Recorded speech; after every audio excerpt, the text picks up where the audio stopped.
So Greg basically is also in War Room, which is digital marketers highest level mastermind, which Ralph and I are members of.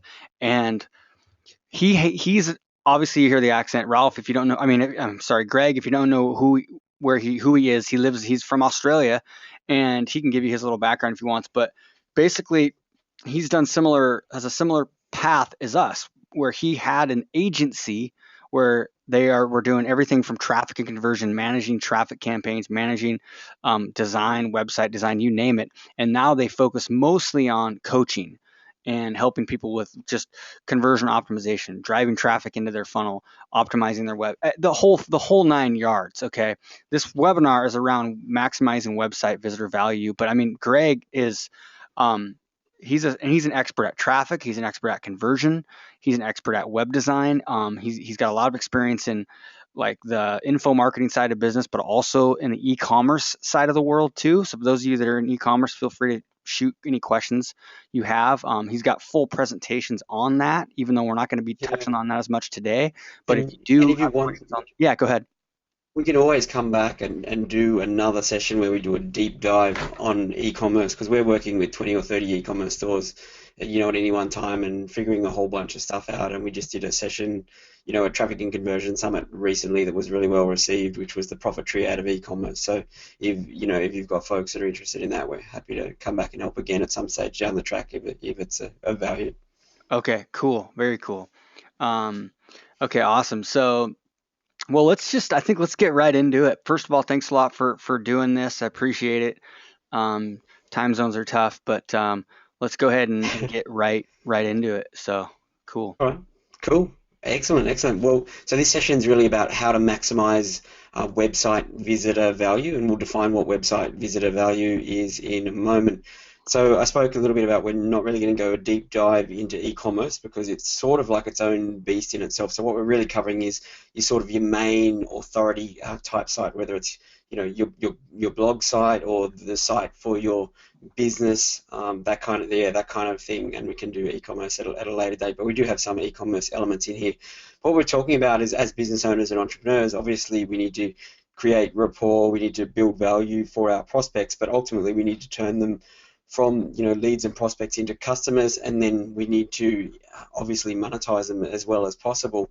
I used to be a conversion rate optimization guy. That was my main stick. That's what I used to be. And then over time I really learned about customer value optimization, and which is really about how to maximize a relationship with the client, but also how to pull maximum money out of that relationship while creating amazing value as well.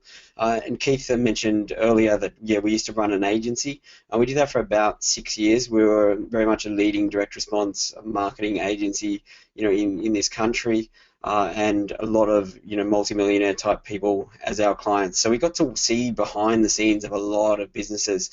During that time, we managed over 5 million in clicks, a lot of Google AdWords, and a lot of Facebook. We did a lot of media buys with banners, etc. So a whole range of traffic and a whole range of conversion. So we did over 400 split tests, and during that time, and I'll show you the results of like some of the design decisions that we make now, as a result of that stuff. And then we were just doing purely agency, but then what we weren't enjoying, personally about that was if you pulled me out of the business, then the business would die off or slow down. I guess is probably a better wording for it. So that's why we morphed to more of a coaching model. And I know Keith and Ralph, they're big believers in this as well, where if you can educate the business owner that you're working with as well as do stuff together, then it's a much better result. So we're really liking that. We sort of do a bit of a done with you type model now in this thing called the collective, and those guys are going great, growing anywhere up to 10 times a year.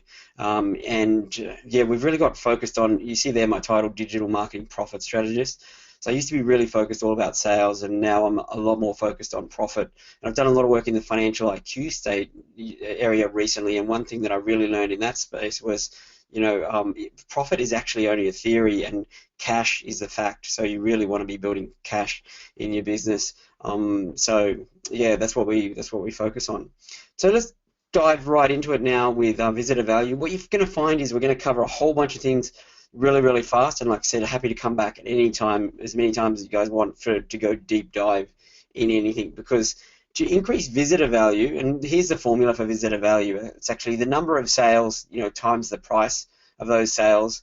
So in brackets, you do that bit first, divided by the number of unique visitors, and that gives you what each visitor to your website is worth. And obviously, as business owners and entrepreneurs, we know we want to get our visitor value up, and you can see this, within Google Analytics if you've got e-commerce tracking on and that kind of stuff. But sometimes what we found actually is it's not always easy to see your visitor value figure.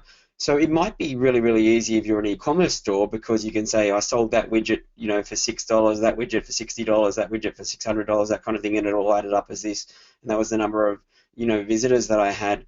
But what about if you're doing a services business and your real, what you're really after is leads, and which is a lot of businesses, that's the real thing. So it's not always as easy to see the visitor value. So yeah, just bear that in mind as to as we get through this.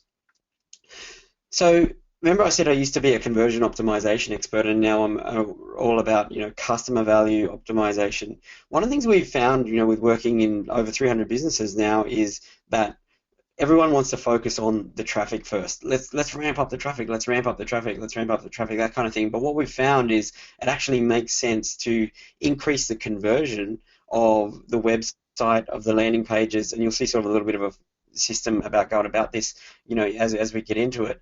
And why it makes sense to increase the conversion first is because every time you can increase the conversion rate, so say for example, if you can double the conversion rate of your landing page, you can halve your cost per lead, and it also means you can get double the amount of leads for the same cost as what you were initially. So sometimes it's worth just stopping what you're doing or slowing down what you're doing, really optimizing what you've got going, and then ramping it up. It's not the way people want to do it, but sometimes what we want and what we need can be two completely different things. So it's just do the conversion optimization piece first, and then scale the traffic once you're on a winner. So we've got this saying that's run your winners long and cut your losers short, and that's really served us well. And we say our actual run your winners long, cut your losers short, and enjoy the journey. Because we look at all marketing is really just an experiment. Sometimes, like I had this, I was working with this e-commerce store this week, and he was sending me these emails saying, my Google Shopping's not working, that was like the emotions of his emails. And I wrote back to him and I said, let's get on a call, but talk about it. But basically remove the emotion from it and analyze the campaign. And all we got to do is, decrease your costs, increase the conversion, tweak it and tune it and make it work. And then when we actually got into Google Analytics, he was actually doubling his money with his Google Shopping anyway. He just didn't really know how to read the facts, was the way it worked out. But long way of saying, increase our conversion first, and then we'll crank our traffic from there. And one thing we've found is that not all customers and not all sales are equal. So if on your site, say for example, if you've got a 25 grand coaching course, with coaching program, which has an inquiry process, and you've also got a 2 grand course, and you've also got a $5 tripwire and a $200 course, then not all those things are equal. If you needed to earn 100 grand as a hypothetical figure, obviously you only need 4 of the coaching people, but you'd need a lot more of the little ones. So not all pages, should be treated equal on your site when we get into this optimization stuff, and not all customers, all customer paths should be treated equal. So I think you will have all heard of the Pareto principle, which is the 80-20 principle. We do make all our business decisions, based off this. So what are the 20% of things that are going to give us 80% of the results? And that also relates back to your site as well. So what are the 20% of pages that are going to give you 80% of results? But often the 80-20 is fractal as well, meaning that there's an 80-20 within the 80-20. And often if you look at a business or if you look at a website, often there's like 3, 4, 5 main pages that result in in more sales and everything else. I've got one customer I'll show you coming up. This was a business that we doubled in 5 months and we tripled in 12 months and then maxed out their capacity. They're currently working on ways of getting more production capacity in the yoga teacher training market, and 95% of the revenue comes through one sales page. Would you like Google AdWords to a one really, really optimized sales page to then remarketing and nurture sequence and all that kind of stuff. So most of our optimization efforts actually happen on that one page. So it shows you don't need to do it. You don't need to do this stuff everywhere. Actually, this is the example. So what we need to do is identify money pages on your site. So what are the pages on your site that are going to bring in leads that you can ultimately turn into sales calls and or progress them through your sales process, or where they can buy straight away. But we want to focus on those big heavy hitters, not treat everything the same. Does that make sense, Keith and Ralph? Looks like you might be on mute. No problems. So I'll go through the details of this, a bit of this page and what's happening a little bit later. So, but you want to think about, if you think about your website now, what are your main couple money pages? And think about optimizing those rather than optimizing everything. Hey, With Greg, every, it makes absolute sense. I was saying lots of brilliant things, but I was muted. yeah, Sorry, buddy. I got, that's all right. I got no doubt you were. I got no doubt you were.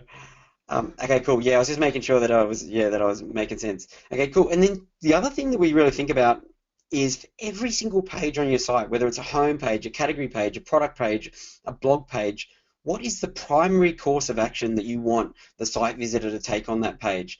And is there a secondary and is there a third? And then have you designed the page around that so that it's really, really obvious this is the primary, this is the secondary, this is the third, and they may choose whichever one they want, but just asking yourself that question, what is the primary course of action that I want them to take on this page, and have I designed the page around that primary course of action?